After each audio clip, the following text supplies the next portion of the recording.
Welcome to another episode of Asexualise, my Asexual Life. This is a place to be for education about asexuality, all things asexual. I share my own asexual life journey in order to help you in yours. If you haven't already subscribed, hit that great big subscribe button right here, right now. Please hit that bell icon so you get notified of every time I go live like now or post a new video. So if you didn't know who I am Sandra Burmy, author of this awesome Asexual Perspectives 47 Asexual Real Life Stories books.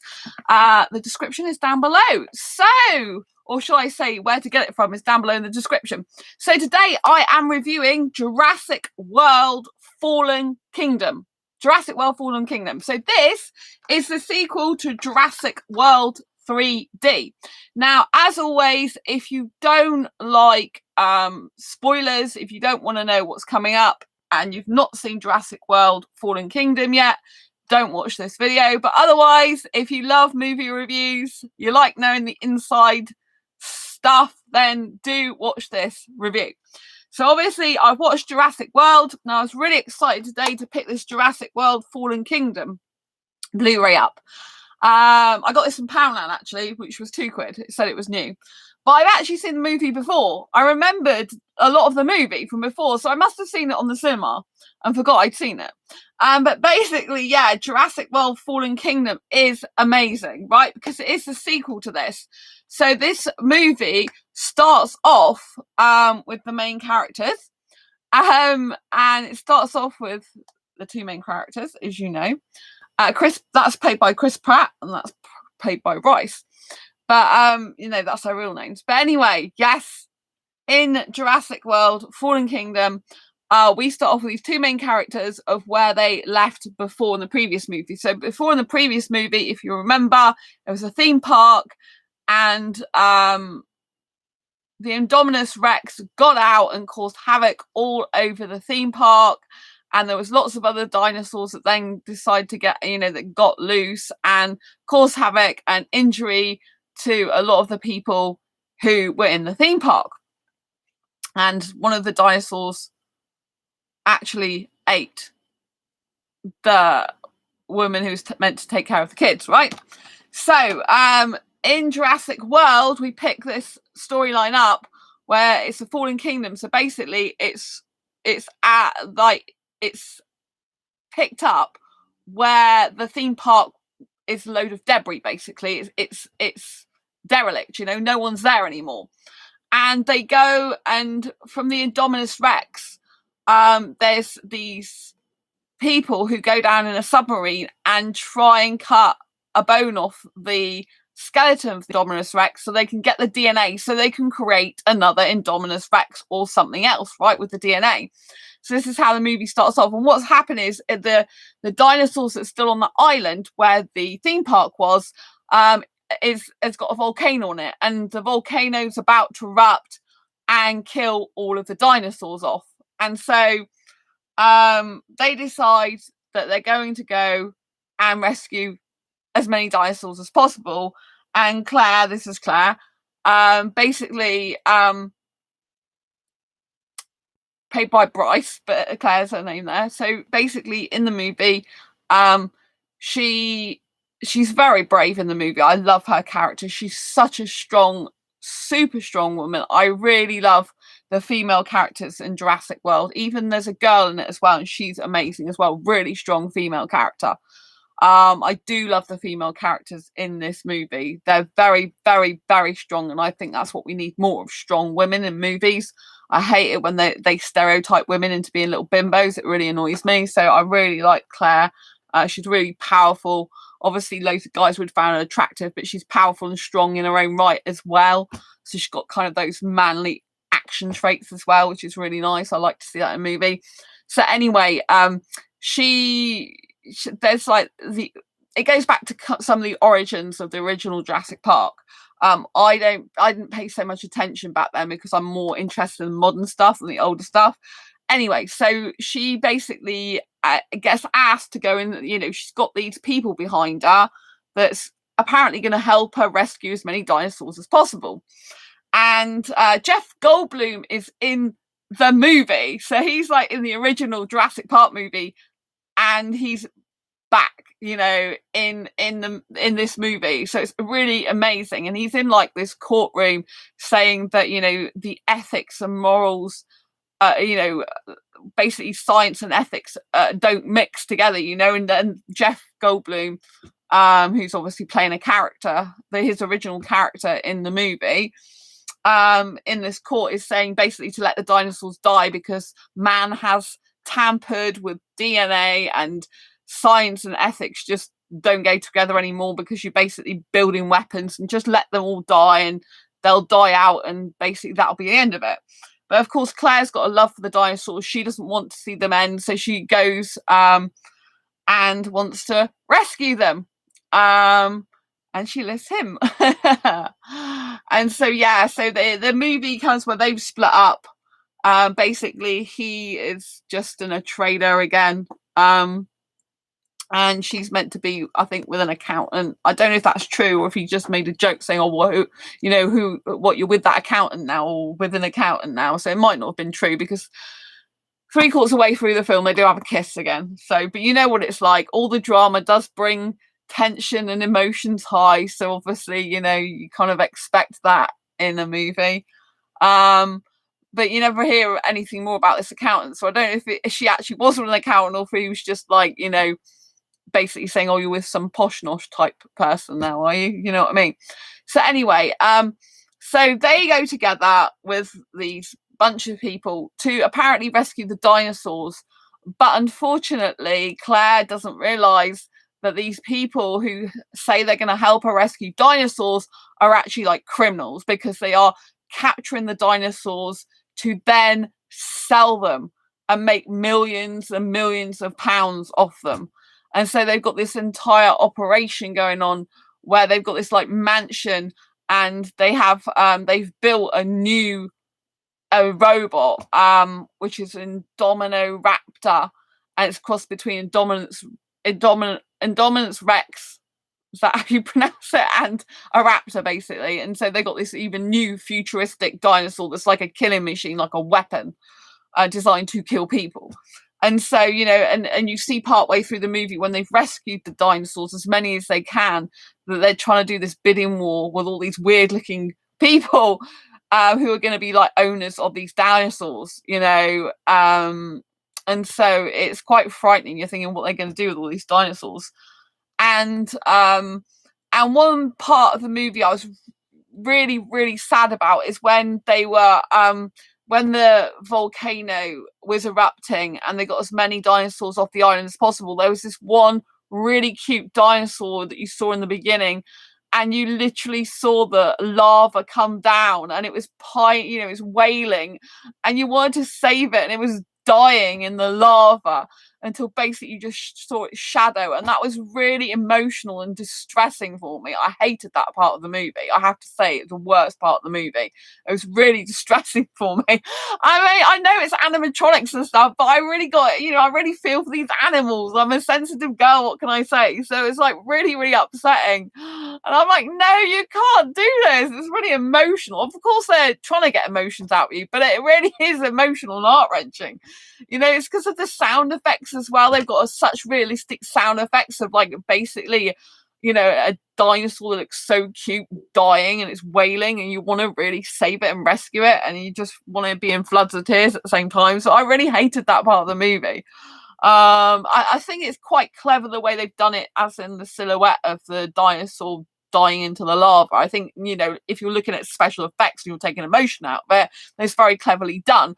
But, you know, in terms of emotions, it really pulls at the heartstrings.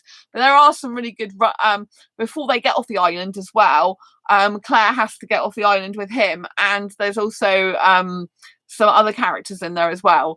I know there's a guy who's in there who's really, really cute looking, which is him. His real name is Justice Smith. He's not Will Smith's son either.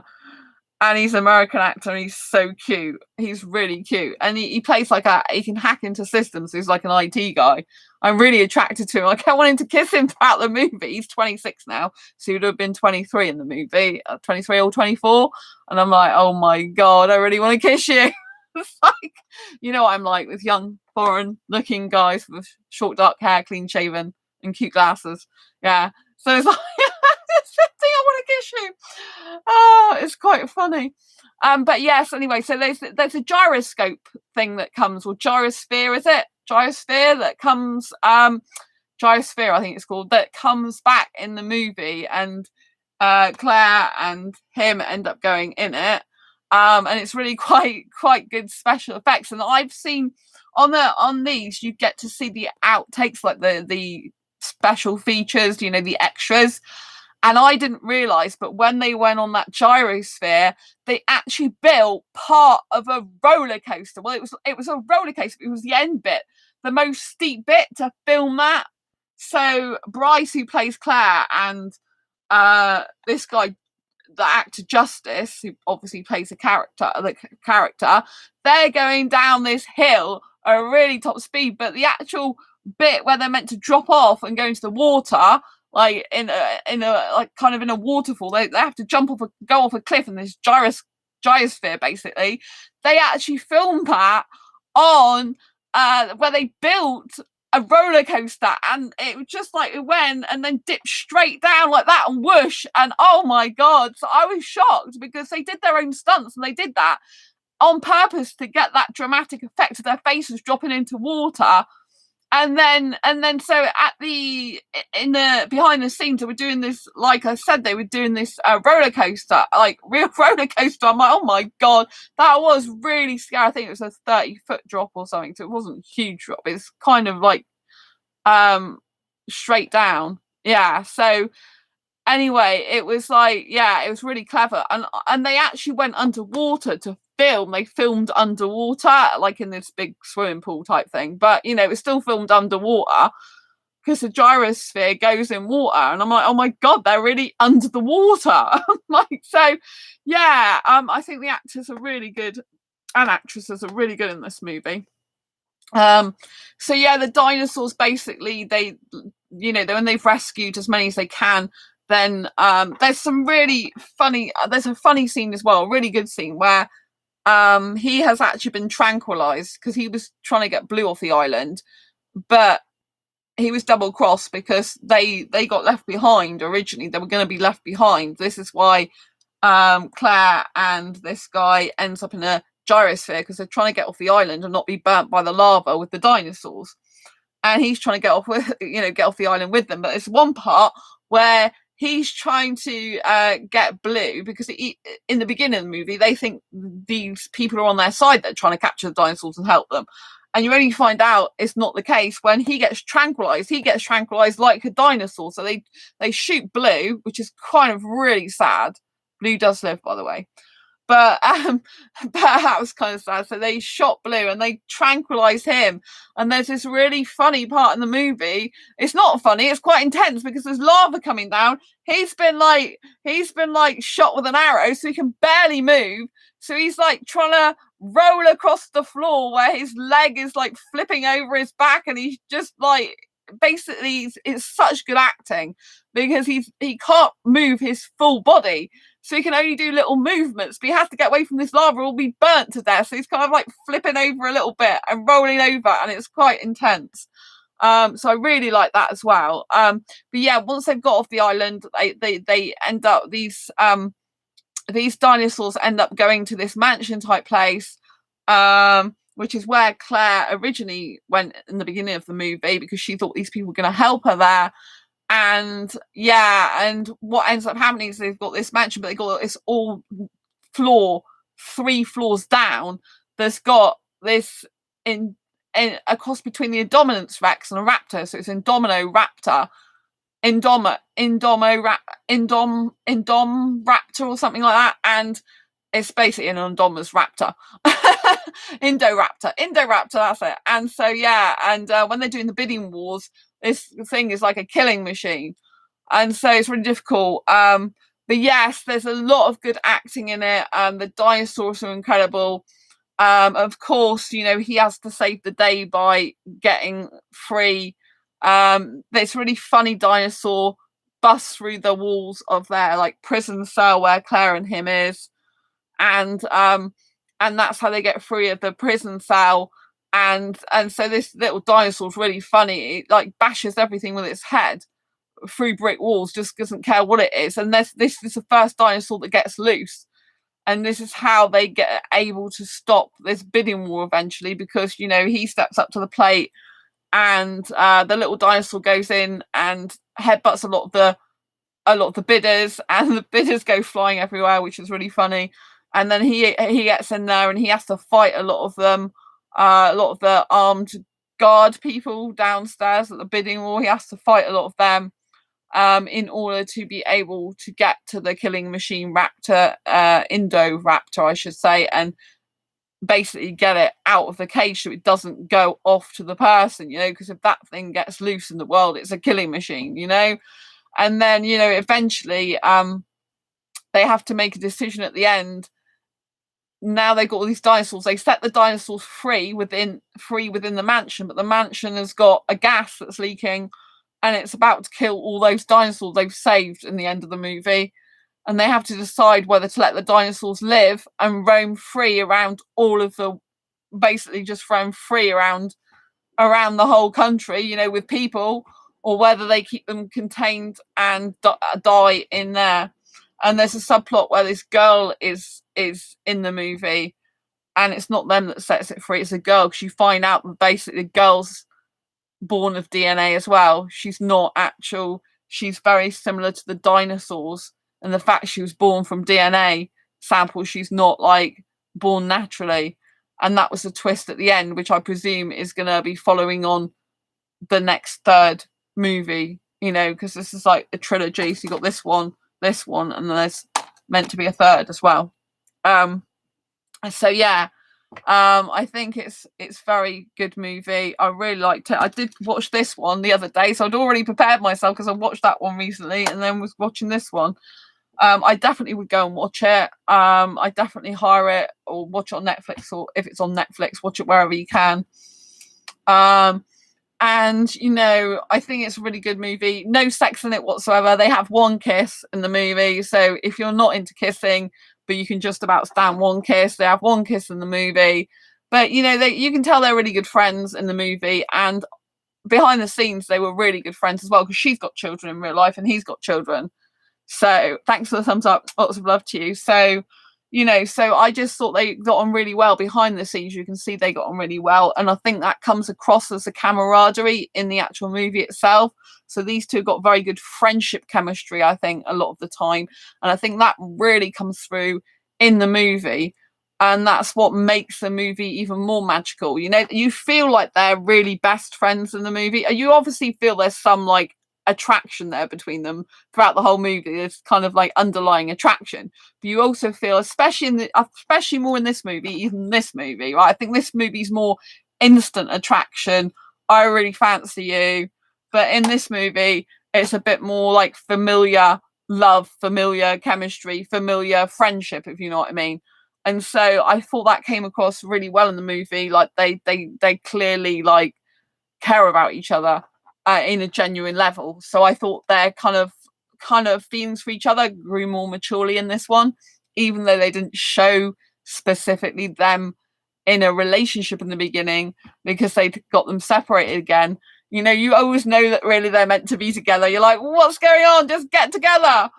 It's very true of real life sometimes, I think. It's like mad. I hate those things where it's like, you two should be together, but you're not. It drives me insane. But anyway, if two people are meant to be together, they will. If they're not, they won't they? So then someone else will get that opportunity. But it does drive me nuts in movies when they do that, because I just think get together. But yeah, so I really liked it a lot. I thought that there was a lot of different dinosaurs in the movie.